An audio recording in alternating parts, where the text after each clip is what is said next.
Shangilia Yesu.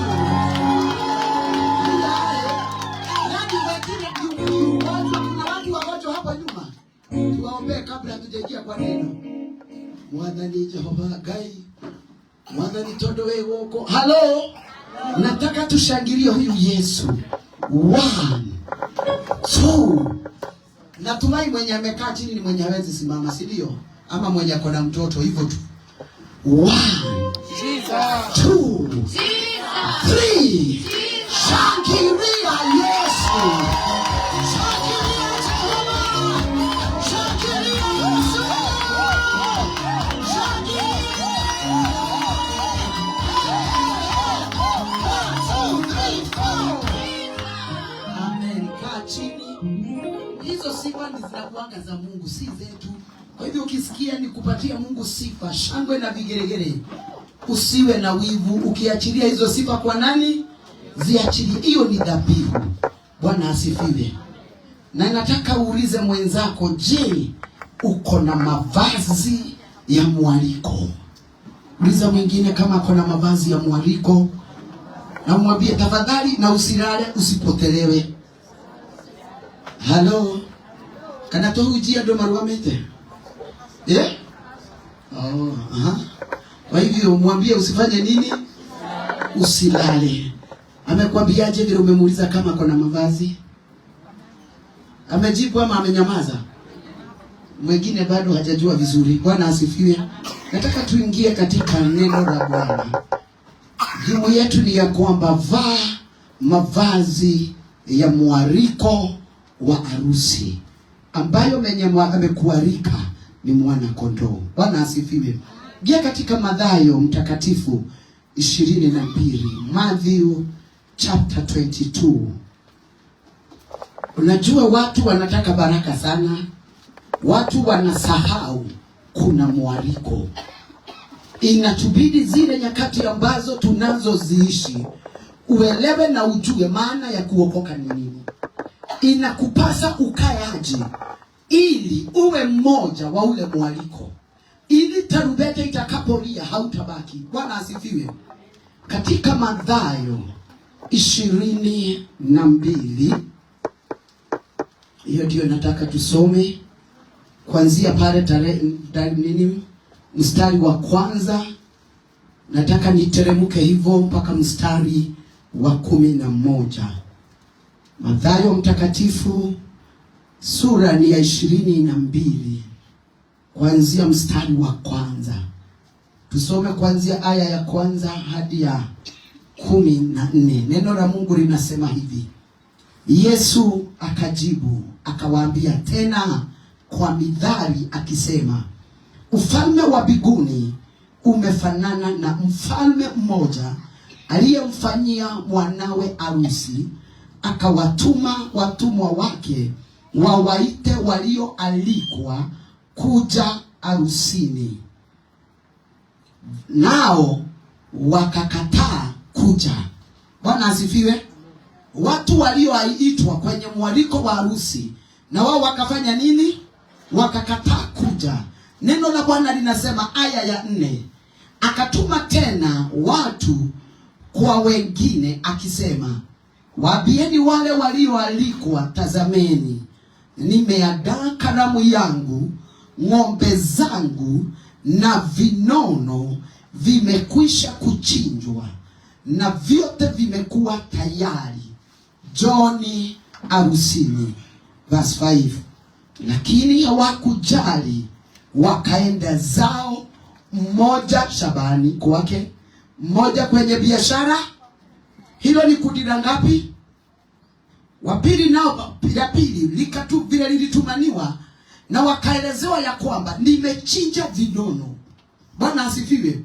Maana ninawagoja kwenye harusi, ninataka mkuje kwenye huu mwaliko. Neno la Mungu linasema wakawa kila mtu akaenda kwenye shughuli zake. Mmoja akaenda kwenye shamba lake, mwingine akaenda kwenye biashara kwake. Bwana asifiwe. Verse 6. Nao waliosalia wakawakamata watumwa wake, wakawatenda jeuri na kuwaua. Hata wenye hawakuenda kwa kazi zao Watumwa wenye walikuwa wameachiliwa ili wawaendee, wakawamaliza. Vile manabii waliotangulia pale mbele waliomalizwa, Bwana asifiwe, walivyofungwa, hata mwanaye alipoachiliwa, Bwana asifiwe. Yaani kuna watu walijifanya wajeuri, wakajua huyu tutamaliza, huu mwaliko anayotuita hatutaenda. Tuko verse 7. Basi yule mfalme akaghadhabika, akapeleka majeshi yake, akawaangamiza wauaji wale, akauteketeza mji wao. Kisha akawaambia watumwa wake, arusi itayari. Gutire hando uhiki wekiri atia waterire, hata kana kwamba walikuwa wanatumaniwa wanagairi na wanamaliza wengine ambao wenye wametumwa kuwaita kwenye harusini. Wakati ambapo nilipokuwa na nasoma hili neno, nilitazama na mtazamo wa kiroho, nikaona wahubiri wengi waliotumwa kuwaleta watu kwenye ufalme wakamalizwa na wajeuri. Wachawi na waganga wakasimama, maana hawakutaka hiyo habari iendelee. Lakini hata kama waliingia wachungaji wangapi kwenye mji ambao tuko, Mungu hakuacha kutumania huu mji. Harusi haikusimama. Mwaliko wa harusi ya mwana kondoo bado inaitanwa. Bwana asifiwe. Haijalishi kuzimu kumeangusha makanisa mangapi.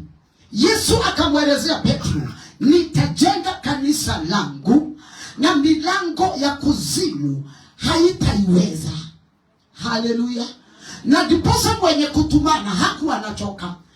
Bado hapa mstari wa 8 neno la Bwana linasemaje? Kuanzia pale mstari wa 8, kisha akawaambia watumwa wake, harusi itayari, lakini wale walioalikwa hawakustahili. Wenye tulianza na wao, wenye nilitamani watakuja kwenye harusi, hawakustahili. Mawazo yao ilikuwa hata kumaliza nilioachilia wawaalike. Bwana asifiwe. Wenye nilifikiria wataitwa wakuje kwenye harusi, hawakukuja, hawakustahili. Na nikikwenda huo tuwe mudhafifu yake. Bwana asifiwe. Itwe nega twekiri atia twaigwere iwo uthamaki uria twina guo kwiyo mokeire kwao makiurega tondu tware ke midhafifu yake thaka nega twaigwere iwo. Mahali Yesu alikujia hawakumpaka, walikataa huu ufalme. Bwana asifiwe. Na ndiposa Yesu akasema, maandiko inasema ya kwamba hawakustahili. Verse 9 inasema hivi, basi enendeni hata njia panda za barabara, na wote mwaonao waiteni harusini. Kuna kitu moja Mungu ambaye tunayemuita hajui. Unajua kuna kitu Mungu hajui? Ni nini hajui? Mungu hajui kushindwa ni nini. Alijua siwezi kufanya hii kazi ya msalaba, haiwezi kuwa ya bure. Hawezi kuwa wamealikwa katika harusi na ninajua iko tayari na waikatai. Mfalme wa falme ama mfalme huyu mwenye kuandaa harusi hakutaka kujua kushindwa. Hata kama wenye alifikiria watakuja hawakukuja. Hata alifikiria wenye watapokea mwamko wa mwaliko hawakupokea. Hakukata tamaa. Akasema enendeni kwenye njia panda. Bwana asifiwe. Mwende kwenye panda za barabara, na wote mwaonao waiteni harusini. Verse 10, watumwa wale wakatoka wakaenda njia kuu, wakawakusanya wote waliowaona, waovu kwa wema. Haleluya. Waovu kwa wema. Harusi ikajaa wageni. Verse 11, lakini alipoingia yule mfalme ili kuwatazama wageni wake, akaona mle mtu mmoja asiyevaa vazi la harusi. Ndio waliitwa na wakaelezewa harusi tayari. Bwana asifiwe. Tumeandaa karamu, tumeandaa mamkuli, tumeandaa vinono. Mwende muwaite na umwambie ni harusi. Lakini mfalme wakati aliona chumba kimejaa, neno la Mungu linasema akaanza kutembea kwenye kile chumba, akaona mtu mmoja asiyevaa vazi la harusi. Na ndiposa nilikwambia uulize mwenzako, hebu muulize tena kama anasikia vile tunasema. Je, uko na vazi lako? Maana umekubali mwaliko, basi unayo. Haleluya. Maana neno la Mungu linasema waliambiwa endeni kwenye njia panda, barabara zote mwende muwaendee wote. Na ndiposa neno la Mungu linasema ya kwamba huu wokovu ni wa kila mtu, wazuri na wabaya. Maana mwenye kuandaa karamu, mwenye alifikiria ni yao hawakukuja. Na ndiposa tunajipatanga, tunaita watu wote kwa kila kitengo, wazuri, wabaya, wakoaje, waingie, wakuje kwenye huu mjo, wakuje kwa Bwana, wamkubali Yesu. Bwana asifiwe. Walipoitwa wakaja kwenye chumba. Unajua kuna kitu moja nataka kukuelezea.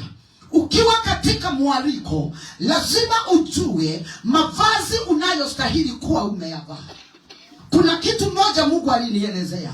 Ndio wamekubali mwaliko, ndio wamenikubali kama Bwana na mkombozi wao, ndio wamekubali madhabahu zinajaa, kanisa zinafurika, lakini ninao upweke ya kwamba wengi wao wenye wamejaa kwenye madhabahu, wenye wamejaa kwenye kanisa, hawana mavazi kamili inayostahili kwa mtu ambaye anayegoja ama mtu ambaye amealikwa kwenye harusi.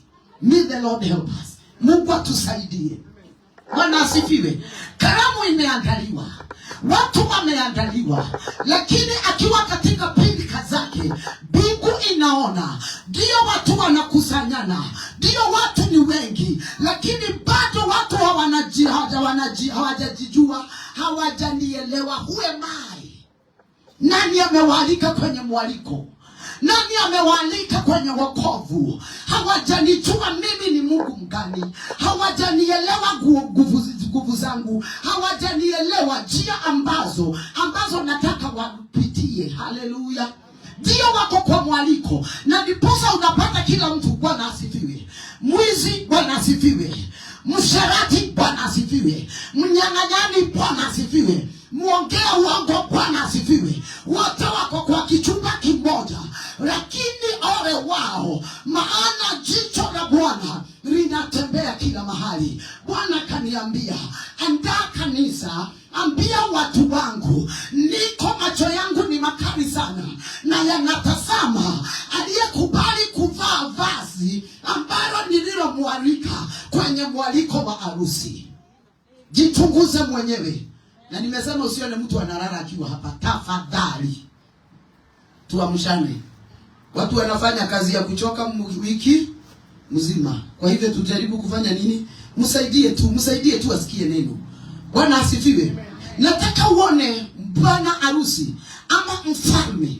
Huyu mfalme ni nani? Who is this king? Ni Mungu. He is the King of Kings. Mwaliko wake alimtuma mwana wake wa pekee, akafa msalabani kwa ajili ya damu yake. Kupitia damu ya Yesu Kristo, wengi wamepokea mwaliko, lakini ole wao, maana kuna wengi hawana mavazi rasmi ya ule mwaliko, lakini tumo kule ndani cha mwaliko. Mungu atusaidie. Kusimame siku moja tuseme tulienenda kanisa, tulikuwa wa kwanza, tulishikilia mchungaji, lakini wakati mbingu inapotembea ikitafuta waliovaa mavazi yanayostahili, yanapata hakukosi watu kadhaa hawana mavazi yanayostahili. Kama mwadhani agosho na ule kwa Kenya mahujo ndo raia tigano na shio, mpaka tushike. Lazima hili neno litukomboe kwenye mazoea. Oh, hakuna amen. Hii karaso karuhusu. Nataka muniangalie. Tuko kwa mwaliko. Bwana asifiwe. Tuko kwa mwaliko wa mwana kondoo. Tumekaribishwa kwenye harusi. Injili ambayo watu wanataka ni ya nitabarikiwa, nitapanuliwa, pokea magari, pokea mashamba makubwa, unabua kamata kwenye hewa. Lakini kuna kitu watu wamekosa kuelezewa. Nilisikia sauti ikisema kuna chenye watu hawaelezewi. Mwenye kuwaleta watu kwenye kitumba kimoja, mwenye kualika kwenye mwaliko, anataka tuwe na mavazi rasmi. Okone kuhonoka, ikata muhonoki. Kama mtu ambaye amealikwa anaenda mahali. Haleluya. Wacha kuwa mtu mwokovu wa Sunday. Haujui ile siku tarumbeta itapigwa. Haujui kupumzika kwako. Pole sana kwa wenye waliangamia na maji Nairobi. Kama walikuwa kwa huo mfuriko na hawakuwa wameokoka, waliendaje? Maana zile nyakati na ile miaka walikuwa wamekaa, bado walikuwa wanasikia huu mwaliko. Ni mara ngapi tutafanya roho wa Mungu ahuzunike? Ndio kanisa tunakubali kwenda, ndio tunamjua Yesu, lakini lile vazi tumekataa kulitunza, tumekataa kulivaa. Tunataka Yesu na miujiza yake, tunataka huyu Yesu na baraka zake, tunataka huyu Yesu atuinue, tunataka huyu Yesu asikie maombi yetu, tunataka huyu Yesu atufungue vifungo za mapepo. Lakini vazi analotaka kuliona tumevaa, we denied our garment. Tumeideny. Tumekataa utakatifu, tumekataa ukweli, tumekataa mwangaza. Watu wanakimbia kwa kanisa ili wakipata shida wasaidiwe na kanisa. Watu wanakimbia na wanajaa kwenye makanisa ili wakipata shida wapate watu wasaidizi, wapate mpaka watu wa kuwazika. Lakini ole wenu, maana mwenye kualika anasema nimechinja vinono, ndegwa zangu nimechinja, kwangu kuna kila kitu, hakuna kitu utakosa. Lakini ndiposa upokee chenye unataka kwangu, nataka watu waliovaa mavazi ya mwaliko. Nataka watu ambao wamekubali kuvaa wokovu. Nataka watu ambao wamekubali andamana ya damu ya msalaba. Maana unapokubali, you surrender to the Lord, unavalishwa mavazi mengine ukiwa katikati ya wengine. Mavazi uliyovaa yakiwa meupe yanajulikana. Ni wakati kanisa likae vile Mungu anavyotaka. Ni wakati wateule wakae wa vile Bwana anataka. Si wakati uko baridi na uko moto. Hujielewi? Haleluya.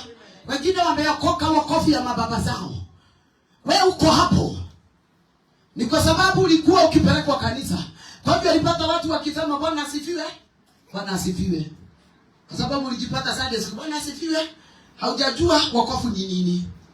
Bwana asifiwe. Hilo vazi bado hujalikubali. Ulisikia sauti ikiitana, njoo mwanangu njoo. Kuna mwaliko wa harusi. Ukaja tu vile ulikuwa. Bwana asifiwe. Lakini Bwana anataka kieleweke. Maana walioitwa ni wengi. Haleluya. Lakini kuna shida kuu wakati wa parapanda. Let me tell you the truth. Yesu yu karibu kuja. Na ndiposa unaona ile dunia tunakaa, watu wamependa pesa kuliko kitu kingine. Mtu anaweza kataa kukuja kwenye huduma juu ya pesa. Mtu anaweza fungua kazi ya Sunday asikuje kwa madhabahu kwa sababu tuko nyakati za mwisho. Na neno la Mungu linasema upendo wa wengi utapoa. Haleluya. Siku uliyotaka kumheshimu Bwana ilienda wapi? Siku uliyotaka kukaa chini ya uwepo wa Mungu ikufanyie kazi iko wapi? Mbingu inatazama. Nilisikia kuna wengine bado hawana mavazi. Ambia watu wako, ambia kanisa wajiandae, wako kwa mwaliko.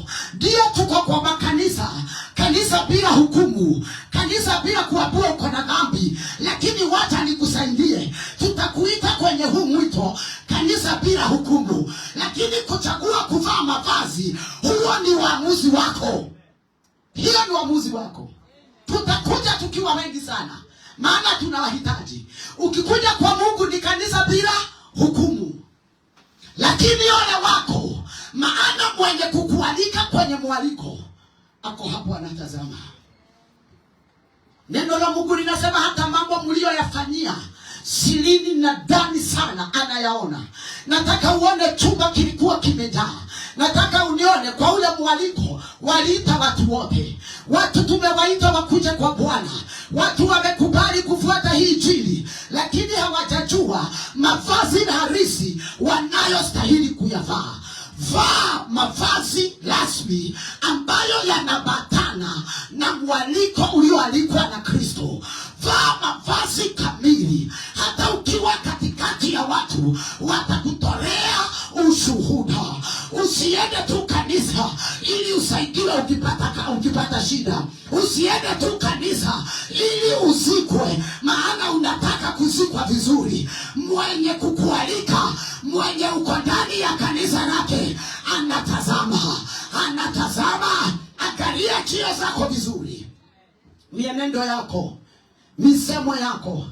Watu wengi wako kwa manyumba saa hii, maana wamepotoshwa. Kanisa hakuna Mungu. Wamepotoshwa hata ukiwa kwa nyumba utaomba Mungu. Haleluya. Bwana asifiwe.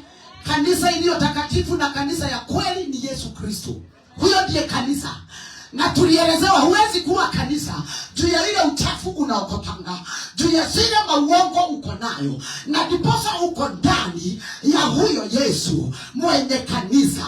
Ndio unasema umeokoka, ndio unamjua kama mwokozi, unajua anaokoanga, unajua anaponyanga, unajua anainuanga. Lakini kuna kitu moja kimesalia, unajielewa vizuri sana. Je, mavazi niliyovaa inanipasa kwenye huu mwaliko? Kama unajua uko na mavazi ya chukizo, kama unajua uko na mavazi ambayo hayapatani na mwaliko, mwambie Bwana nisaidie. Haleluya. Bwana asifiwe. Imeenda. Bwana asifiwe. Ndio tuko kwa Mungu sisi wote. Waliko ilisema tuite wote. Na ndiposa tukifungulisha watu, tunawafungua mpaka wenye wako kwa club. Marcus kachini. Yes. Tuko kwa kanisa, ndio mumeingia kutoka Sunday school. Bwana asifiwe. Lazima tuheshimu madhabahu. Halo? Lazima ujijue niko mahali panastahili kwenye nyumba la Mungu. Haya mavazi ndio ninaendaka kanisa. Lakini hili jambo nafanyaga kabisa linafanana na mimi. Hii uongo nimejaza kabisa. Mwenye kanisa akinitazama nitaenda mapema. Haya dhambi ambazo nimejifichia, kutakuwa na line kila mtu akitolewa hesabu. Bwana asifiwe. Na kiugo kiage kiugaga shida wa gai tudogo galia shida. Haleluya. Na watoto waambiwa watulie. Sitaki kuona mtoto mwingine akikimbia huko, nimekataa. Bwana asifiwe. Halo. Lazima ujielewe, ujijue. Ni mavazi magani nastahili kuwa nayo? Kuongea kwangu, yale mambo yananifanya big quick nitazama. Ondoa mchungaji. Onaniende ihenyaine. Haleluya. Ihenyaine. Ihenyaine. Ihenyaine. Nataka useme wa kwamba ndio mimi ninakimbia. Lakini je, parapanda ikipigwa leo nitapokelewa? Je, mwenye mwaliko mbingu inanionaje? King of Kings, Lord of Lords ananionaje? Tabia zangu. Ni mara ngapi Bwana amekutokezea kwenye ndoto? Rainisha njia zako. Ni mara ngapi Bwana amekunenea? Ni mara ngapi Bwana amekwambia ndio uko kwangu, lakini badilisha tabia? Haya mavazi nataka uyavae yenye yanastahili. Haleluya. Bwana asifiwe. Neno la Mungu linasema katika neno la Yohana ya kwamba yani anayechunga kondoo, mchungaji mwema anajua kondoo zake kwa majina. Haleluya. Nazo kondoo zake zinamjua na nini? Na sauti. Je, unaelewa sauti ya mchungaji wako anapokunenea saa hii? Je, unaelewa? Unajua, kama unaelewa utajua kweli Mungu ameniona. Kweli Mungu amenitambua. Ameelewa kuna vitu zingine ambazo nimezibakisha. Bwana asifiwe. Wakati ambapo tulikuwa tunaendelea, niliwaelezea wakati wana wa Israeli walikuwa kwenye vita. Ilifika mahali wakashindwa vita. Wana Israeli wengi wakafa. Yoshua kauliza Mungu, shinda ni nini? Walipata kati yao kuna mtu ambaye alijifichia vitu, ambaye aliambiwa vitu hizi mkiwa kwa vita usijaribu kuguza. Bwana asifiwe. Amen. Akani wa Karemi ebaine akehotilia doita. Maana vita ilikuwa na mwelekeo. Wanaelezwa usiende ushike nini ama nini. Lakini alijipata, alifanya wana wa Israeli wengi wakufe hiyo siku. Yoshua kauliza Mungu, kwa nini? Na uliniambia tukienda kwenye vita tutashinda. Ndiposa alisema kuna wengine wenu wamegaili, wamefanya kinyume kadri na vile nimetema. Bwana asifiwe. Ndio unataka Mungu akuinue. Atakuinua wapi kama uko kinyume na vile anataka? Unajua ukweli? Lazima ukweli fanye nini? Ukuweke. Haleluya. Lazima ukweli ukuweke huru. Mwambie Bwana, deliver my soul, deliver my body, deliver my heart. Kila takataka zote ambazo zinanizuia kuwa na lile vazi na stahili kuwa nalo, deliver me with the blood of Jesus. Mwambie Bwana, nifungue. Nimechoka kujificha. Maana pale kaburini hakuna kazi inafanywa. Usingoje kufa tukuzike. Tutakuzika vizuri sana na tuimbe vizuri sana, lakini baada ya mazishi kuisha, niliambia wengine tutapita mpaka mahali nyama zinachomwa, tutakula vizuri sana, tutazimonda vizuri na kwako ana spread tugetie tukanywa. Lakini ole wako kama umekimbia kwenye kusanyiko la nyumba la Mungu upata mtu akuguzika. Vaa vazi unalostahili kuvaa. Ndiposa hata kama utalala, utamuka tena, utatawala na Bwana Yesu. Wacha kukaa maisha haya ni kama utakaa milele. Around the corner Jesus is coming. Zaidi ya mambo haya mengine yote, tarumbeta ikaribu kulia. Watu wakae na utakatifu, watu wakae kwa njia za Bwana, watu wakae kadri na vile mbingu inataka. Haleluya. Wacheni kuchukia wachungaji wanaoongea ukweli. Wacheni machukizo. Yose tija kani ya modo wanakwenda na wale korega todu enda giko. Jehova ninayetumikia anataka ukae na vazi akiwa juu, anaelewa. Niko na mwanangu mahali pale Eli. Niko na mwanangu ambaye vazi lake amelitunza. Wacha kuna jinsi vazi ulilolivaa. Wacha kuna jinsi vazi na takataka na uchafu na mawazo na tamaa ya dunia. Osha nguo yako vizuri. Wacha uweke huyu ni mwokovu. Bwana asifiwe. Hata kuzimu akisema ni kutumana, atasema tunatumana, lakini huyu vile ameamua hatumwezi. Bwana asifiwe. Unajua ni kwa nini huwa wanatumana, wanatesti? Maana kuna mahali na kwako umebakisha etekea koruo orugeke pikwa upikike. Haleluya. Jichofye kwenye hiyo damu ya Yesu. Mwizi mmoja aliye siku moja akawa mahali pale wakasulubiwa pamoja na Yesu Kristo. Neno la Mungu linasema akalilia hiyo damu akiwa pale msalaba. Mmoja mwenye walikuwa na yeye akamtazama, akamwambia, wewe unasemaga unaokoa, sijiokoe ukiwa hapa. Wenye wanapimaga wanasema si wahubiri wanajifanyanga, si wajifanyie sasa. Lakini nafurahishwa na huyu mwingine ambaye alimwambia, nyamaza, vile unaongea haustahili. Yeye hakuna makosa alifanya, lakini sisi tumetundikwa hapa kwa ajili ya dhambi zetu. Akamwambia, Bwana unikumbuke takaporudi na ufalme wako, unikumbuke. Bwana asifiwe. Nataka uone kunyenyekea kwa huyo mwizi akiwa pale msalabani. Yesu akamwambia, kubali leo na uamini ya kwamba utakuwa na mimi paradiso. Maana alielewa dhamana ya msalaba. Huyo ndiye aliokolewa wakati huo. Haleluya. Bwana asifiwe. Unajua wengi wamepanga kusema nitaokoka kabisa, sasa yenye nitagojeka. Kama huyo mwenye alikuwa kwenye mti aliokoka hiyo siku, hata mimi na time nitaye kimudhenya kiriko. Haleluya, sio nebe. Haleluya. Wengi wanasema akafanya dhambi na ufanya vizuri sana. Lakini wale wako, maana hata wakati mahali kifo itakugoja, hautajua utakufia watu. Wakati wako wa kuokoka, wakati wako wa kulainisha mavazi yako na kukaa kama mwaliko ulioalikwa, ni saa hizi unasikia hizi habari. Wakati wako wa kurekebisha, ni saa hizi unasikia. Haleluya. Wacha kuniambia, unajua mtu ni ang'arara. Mwini koronera kienda hiyo, ona kihuja hiyo hiyo. Kwa sababu sasa mtu ahuja je kaikira pio. Ukaba wizizi mukugu kuma mutwe uguo. No kayo mwili. Kwa kile kwa guori. Haleluya. Ni wewe utakana hiyo mwili. Iko kwao.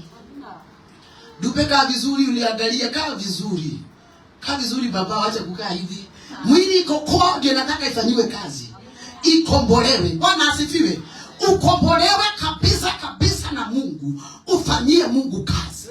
Bwana asifiwe. Ni wakati wa kunenea mwili wako. Umwambie, sikia, niko kwa madhabahu ya Bwana, maana nimekubali mwaliko, lakini usikie, hautanitesa tena. Huu mwili nastahili kuuvalisha wokovu. Huu mwili nastahili kuuvalisha mavazi yanayotakiwa na mbingu. Huu mwili unastahili kukaa maisha yaliyo mema. Huyu mwili unastahili kukaa maisha ya mwangaza. Haleluya. Amua leo, maana tuko wengi. Kuna wengi katikati, kuna wengi wako online, wako kwa madhabahu, maana hawahukumiwi. Haleluya. Lakini wacha nikuambie ukweli, siku ya kiyama kuna hukumu. Hata kama utaenda kwa kanisa, hata kama utatoa pesa ngapi, hata kama utaahidi ahadi ngapi, hata kama utajenga mijengo ngapi ya kanisa, lakini mwenye mwaliko anakutazama. Taosha mavazi yako, tangaza msimamo. Ukiingia kwenye nyumba ya Bwana, wacha mavazi yako yaeleweke. Wacha kieleweke. Wacha tusiwe watu wa dunia. Ati siku hizi hata huwezi jua mwenye ameokoka na mwenye hajaokoka. Wakiongea wanaongeaga vile wanataka. Ukipata ni matukano hata hawaeleweki. Bwana asifiwe. Wacha tueleweke. Wacha tuwe taa imewekwa juu ya mlima. Wacha tuangazie dunia kote. Kwa nini watu wengi wasibadilike? Maana watu walichukua wokovu ikawa mazoea. Hata ukiwa mahali unafanyia kazi haueleweki. Hauna mvuto. Hauvutii watu wengi. Chuki zimejaa. Halo.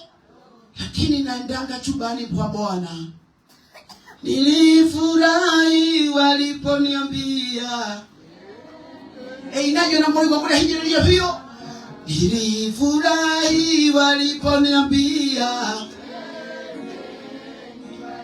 Oh, twende. Oh, twende. Oh, twende. Oh, twende. Wakati ulifurahi na ukajua kuna madhabahu. Unajua kuna kitu moja na stukanga. Tunataka tufunguliwe na Mungu, lakini tabia zetu jeuri, takataka hatuachi.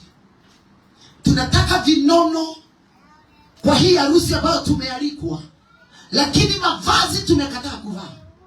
Inko kena mundu athiaga higete ugunia na ndigethika uraho ni onaga muno. Ndaigwire ni maguso uragiriria tutigucagia mundu. Halo? Hatugucorori. Haleluya. Mwerethi yoke wito tutigucagia ki? Mwaliko umealikwa kila mtu wakuja wafanywe kazi na Mungu. Watubu dhambi zao, wakubali kuvaa mavazi. Unajua shida ya watu wakijua wewe ni wa kiroho wanaogopa. Sio ni akomenya kulia tajire. Yedo ndio igoro kwende. Bwana asifiwe. Ndio unaweza kosa kutaka kuonekana na watu, lakini mwenye amebeba uhai wako anaweza uzimia mahali hutaki tujue.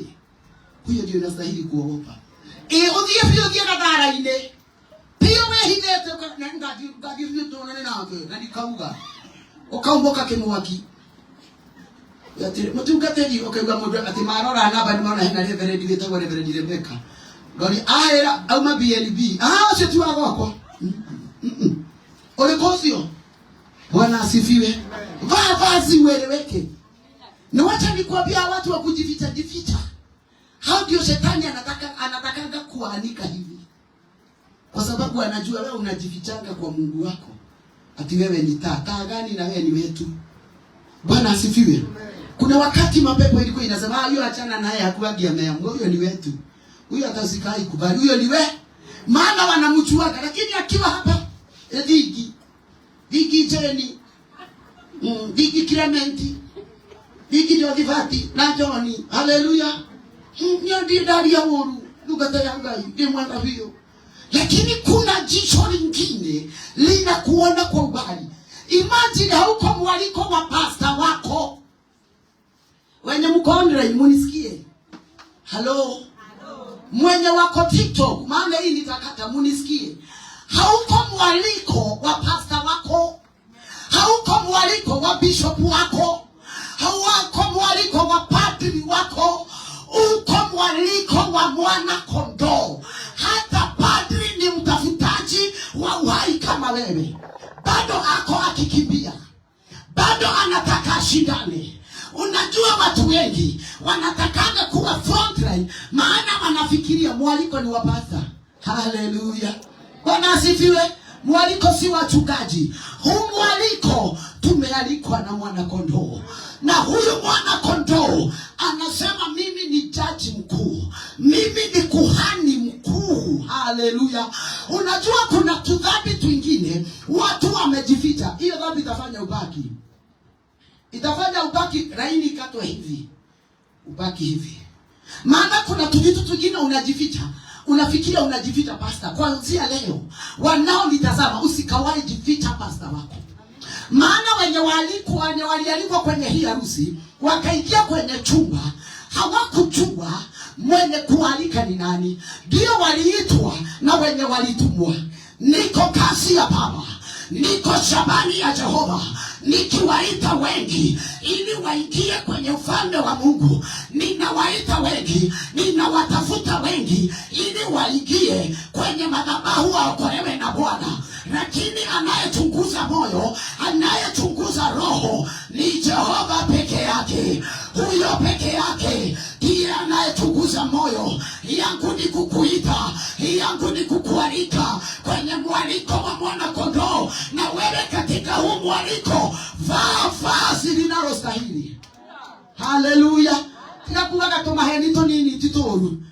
Sponsor yako mwana mutulita lemwe tikioru uto ndio. Hilo si hauna vazi. Bwana asifiwe. Sponsor mkubwa wa maisha yetu ni nani? Walioalikwa na huyu mwana kondoo ndiye anasponsor maisha yao. Ndiye anasponsor watoto wetu. Ndiye anasponsor kanisa lake. Huyo ndiye sponsor mkuu. Usijikishikilie mtu ufanye dhambi unataka kusaidiwa. Vaa vazi linalostahili. Odhigu, odheru, na uhoro wama. Bwana asifiwe. Mwenye kukualika anazunguka. Siwaambie Mungu nisaidie tu. Hata kama nakasirikanga zaidi, si unajua vile unakasirikanga, unaongea yako yote, bado ujue hiyo vazi hauna. Haleluya. Si unajua ukikwaza unakwazika mpaka ukawa nini kwa Shetani, mudharaba iguru. Shetani ndiye mudharaba ingi. Bwana asifiwe. Halo. Ni wakati macho ya Bwana ni makali sana. Ni makali zaidi. Tuondoe wokovu wa midomo. Tunahitaji wokovu wa matendo. Simama na miguu yako. Nataka umwambie Bwana akusaidie. Nataka umwambie Bwana daho ya kako roho. Aperuma kiinuka. Nimekaa dunia kama ni yangu. Nimekaa kama ni tabaki. Lakini kwenye huu mwaliko kuna macho ya Bwana. Mimi ni mtumwa tu wa kufanya kazi na Kristo. Mwenye kualika watu wake kwenye mwaliko ni Jehova Jire. Na wale wanaoikia kwake anawatazama. Kama uko hapa unasikia njia zangu si safi mbele za Bwana, mwambie Bwana unioshe. Nataka hili vazi la mwisho nisome kama tumesimama. Hivyo tumesimama. Verse ya 13 nasema hivi. Mfalme, acha nirudi pale 12. Akamwambia rafiki, uliingiaje humu? Nawe huna vazi la harusi. Naye akatekewa. Verse 13. Mfalme akawaambia watumishi, mfungeni mikono na miguu. Mchukueni mkamtupe katika giza la nje. Ndiko kutakalokuwa kilio na kusaga meno. Kwa maana waitwao ni wengi, bali wateule ni wachache. Waliosikia humu waliko ni wengi, waliokimbia kwenye madhabahu ni wengi. Wenye wanasema Bwana Bwana ni wengi, lakini watakaofungwa na kurushwa nje ndio wengi. Lakini walioteuliwa ni wachache. Mwambie Bwana nisaidie. Liadheruma kainoka. Naomba kusaidiwa na wewe. Dikana kondi omwe wangu ikioja. Nisiwe tu naendaga kanisa ninatoa vizuri sana. Lakini vazi la mwaliko. Vazi la mwaliko bado hujavaa. Kujitolea unajitolea. Hata kusimama na wachungaji unasimama. Lakini bado vazi. Madhabahu umekubaliwa kuenenda, lakini bado vazi. Mwenye kukuita anaona bado vazi. Lilia veru Oma kairoka Lilia veru Makainoka Iwakwa Kaine kweda Jesu ngakwa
Oh,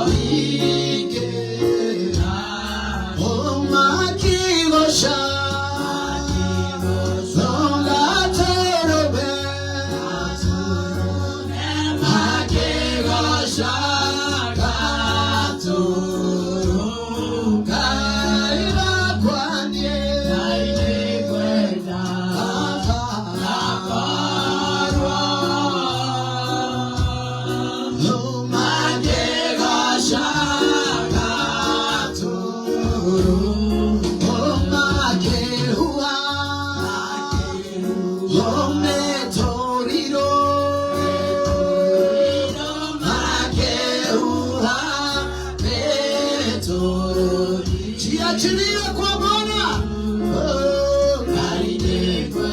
Surrender.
Siaku emwe oyandage kemo thaitha nire ngorwero mukine kikigirete nguo yaku yage kuoneka. Mwambie Bwana akusaidie. Kanisa lolote kugirwa, kanisa iko karibu kunyakuliwa, lakini uko tu hapo. Ndio kazi yetu, tumewaalika, mmekuja kwenye madhabahu, lakini mwenye kuwatazama anasema bado kuna wao hawana vazi. Nami sifurahi na vifo za wenye dhambi. Mwambie Bwana nisaidie. Mwambie Bwana nimesikia neno lako. Mwambie Bwana naomba hii siku na kuja kuwa kanisa nisibaki. Natamani kuwa pamoja na watakao shinda. Cry unto the Lord. Cry unto Jesus. It is my prayer this afternoon, O God. Utakapokuja kuwa kanisa, utakuja kulibeba kanisa. Hata nami Bwana naomba kuwa mahali pale, pamoja na watakao shinda, pamoja na watakao linda mavazi yao. Bwana nisaidie. Ninaomba kuwa ndani ya chumba, ninaomba kuwa ndani ya huu mwaliko, naomba kuwa ndani ya hii harusi ambayo ni ya mwana kondoo. Nisaidie kusimama wima. Nisaidie dadii. I'm before you Lord. Watakatifu wakiingia, hata nami naomba niwe mmoja. I'm before you Lord. I'm before you Lord. Thank you Lord. Sinipite Mwokozi,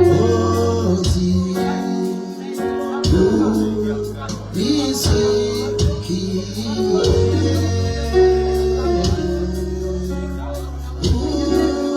Napo